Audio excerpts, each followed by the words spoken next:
up that gets pinched and you say, ouch, that hurts and that swells. Next time you bring it up, more pinching, more pain, more swelling.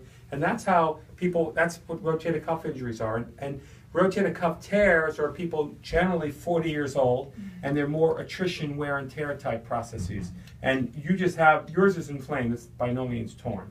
So what we're gonna do is get rid of this pinching. So that means anti-inflammatory in the form of pills, not necessarily a shot, combined with specific strengthening exercises to work that ball so that pulls the ball down. If these muscles are sore and inflamed, they're not working well, that ball rides up, which now is that space, and we're in this vicious cycle. Okay. So the exercise, so you have the bands already, right? Yeah.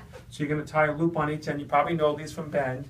Hook it to a post, hold a washcloth against your ribs, right? Rotate out, but isometrically hold it for 10 seconds. And do 10 in a row. Internally rotate, hold it in tight for 10 seconds, 10 in a row, repeat, repeat, repeat, repeat. Pull hard enough to load the muscles, not so hard that it hurts. And the third exercise is take that same band and put it around a pole or a post and pinch. So just pinch my finger right there. That's it. So it's not much of a pull here. It's really just like that. And you can do that in 3 planes. So the basic is straight, but there's also incline and decline rows. And you're trying to get all those muscles. So that's the basics, and that's what's written down here. The next exercise would be lat, let's see, where do we add that? Lat pull downs. Do you know what those are? Yeah. Okay. And again, everything is technique dependent. So with a lat pull down, you have the bar, pull your shoulder blades down, and then you're pulling the bar up and down, keeping your shoulder blades pulled out, and then at the end of your set, you let it relax. So again, 3 sets of 10, and at most medium weight. Okay. Don't kill yourself. I mean, in other words, it shouldn't be anything that's so stressful as that. So I think that's really where you want to start with all this. And the only other item for you for stretching is this posterior capsule stretch. So where your good arm, where you grab that elbow and really pull back in there, so you really feel that. And then lastly, warm-ups. So, before you get out there, because, you're now 20, not 19, and you can just get out there and start banging the ball and not have to, where we old folks have to stretch and start with little baby wedges. So it would still be reasonably smart for you to do a little stretching and start take 2 clubs and just stretch and then work your way into that. Okay. Because that's a factor. And then lastly, what you can control is you're hitting off of mats. So it sounds like you're a right-hand dominant. You fire the right side through when you swing.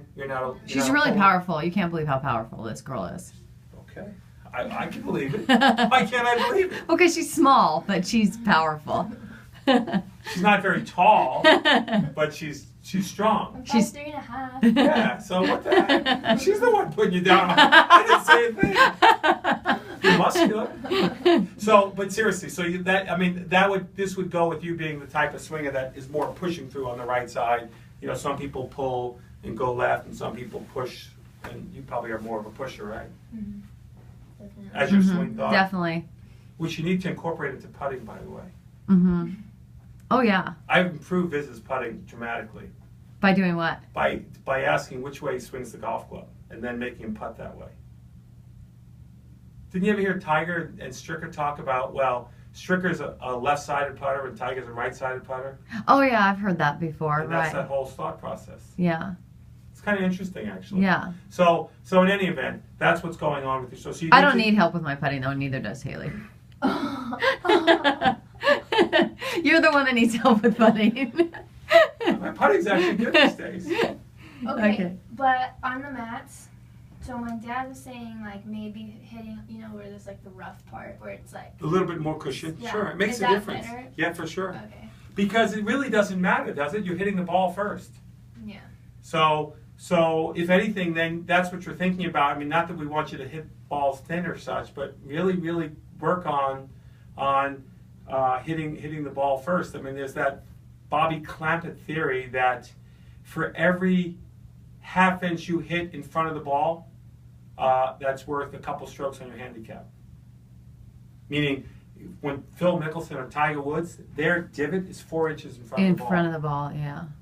And bad golfers like me, it's 4 inches behind the ball. But Tom is not a bad golfer. So it's that's I would think about that too as part of your process of this. But yeah, the softer the mat, I mean, the mats make a difference because you're banging a lot of balls, and then so it's warm up. It's trying to really improve the ball striking. Not that you aren't great at it probably, but and then thirdly, being very concentrated in your practice. So the idea that you're just going out and banging balls is wasting your time. Yeah. Mm-hmm. Yeah, no, we work on practicing with the purpose and not, we're not like. And more and more people now are being told to, you don't just go out and hit, 39 irons and 36 irons and 34 irons. You mix it up, right? Mm-hmm. The whole thing. Right. So, but that's what's going on. What? So the rotator cuff, so now anti-inflammatories. So for 2 weeks, your stomach's pretty good. You tolerate medicines? Not so well. Okay. What are you allergic to? Penicillin. Okay. How about sulfur? You're okay with sulfur as far as you know? Yeah, I don't know what that is. That's another antibiotic. What happens with penicillin? Hives, I think. But I take like if I take daily vitamin, I have to take kids vitamins because otherwise I throw up. And then like NyQuil and stuff. Well, I'm going to see if we have any of these anti-inflammatory samples called Celebrex, which are a lot easier on the stomach. Okay. And you take it once a day with food, of course, and just because you got to, like we said, you got to get the swelling calmed down, we got to get the ball pulled down, we got to get rid of that impinging going on there, and you got a sore rotator cuff, and then you just, I think it's the curious thing is really why did this develop in a 19-year-old person, right? Mm-hmm. And maybe you just picked up the bag awkwardly one time and tweaked it, or is there something with the swing, or whatever, But what you have to be careful of is then not really trying to accommodate your shoulder with your swing. Yeah, that's what. Because that creates all kinds of other problems. I think that's what I was doing. Right. She was laying the club off a little bit too. But just trying to protect the it. chicken and the egg, which came first? Either I hurt my shoulder first, or I hurt it because I was laying the club off. Yeah, because that makes a difference, and then you get lost and you can't get your way back. So you really want to, you want to listen to the shoulder. What do you think, what about though, like we're starting up and she's just been doing like half swings. Like when can she start doing full swings? Like now or? Yeah, but I think, but. And then we have a 2-day tournament. I would be the world's greatest short game player, right? Which is only going to help you. And then maybe we think about, this sounds weird, but maybe you go from wedges to drivers until you can start hitting on turf, real turf, not AstroTurf. And limit that hard impact. So you are going to swing 6 irons and 9 irons and whatever, but you're not somebody at this point should be hitting 100 shots. So this weekend, for example, we have a qualifier on Sunday for 18 holes. That's on grass, so that's okay. Yeah, is that okay? Yeah. Okay. And then the following weekend is the 2-day tournament. Can she play 36 holes? Okay. Well, right now you can bring that arm up without hurting. Yeah. If I hold it and load it, you can't. So it's still pretty sore, but it's, we expect you should be able to beat this. But I guess my question... I'm joking, but we could always shoot it up and get it ready for the tournament coach.